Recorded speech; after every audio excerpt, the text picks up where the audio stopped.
नमस्ते दोस्तों, this is Rajesh.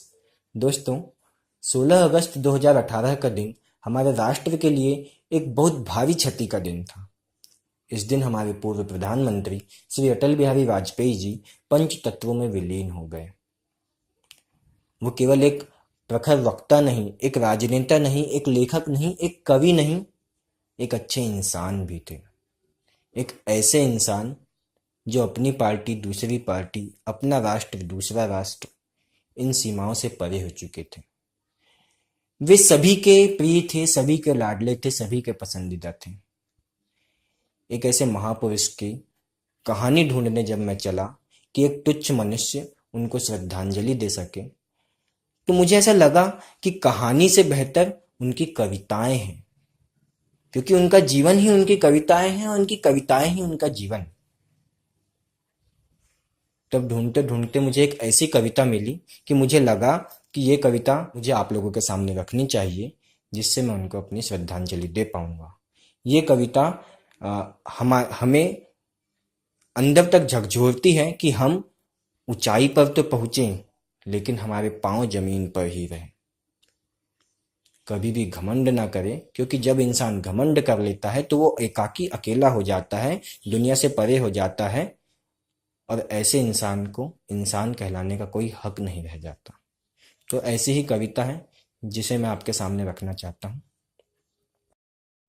ऊंचे पहाड़ों पर पेड़ नहीं लगते, पौधे नहीं उगते, ना ही घास जमती है तो सिर्फ बर्फ, जो कफन की तरह सफेद और मौत की तरह ठंडी होती है। खेलती खिलखिलाती नदी जिसका रूप धारण कर अपने भाग्य पर बूंद बूंद रोती है। ऐसी ऊंचाई जिसका परस पानी को पत्थर कर दे, ऐसी ऊंचाई जिसका दरस हीन भाव भर दे, क्या अभिनंदन की अधिकारी है? आरोहियों के लिए आमंत्रण है, बेशक उस पर झंडे गाड़े जा सकते हैं, किंतु कोई गौरैया उस पर अपना नीड़ नहीं बना सकती, ना ही कोई थका मांदा बटोही उसकी छाह में पल भर के लिए ही पलक झपका सकता है। सच्चाई तो यह है कि केवल ऊंचाई ही काफी नहीं होती। सबसे अलग थलग, परिवेश से पृथक, अपनों से कटा बटा, शून्य में अकेला खड़ा होना पहाड़ की महानता नहीं, मजबूरी होती है। ऊंचाई और गहराई में आकाश और पाताल की दूरी होती है। जो जितना ऊंचा उतना एकाकी होता है, हर भार स्वयं ढोता है, चेहरे पर मुस्काने चिपका मन ही मन रोता है।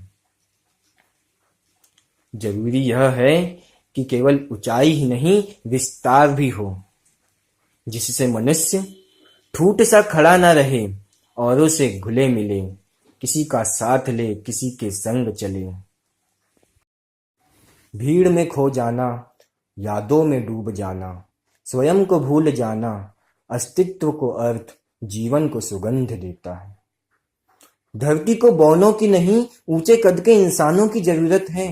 इतने ऊंचे कि आसमान छू लें, इतने ऊंचे कि नए नक्षत्रों में प्रतिभा के बीज बोले, किंतु इतने ऊंचे भी नहीं कि पैरों तले दूब ही न जमे, न कोई कांटा चुभे, न कोई कली खिले।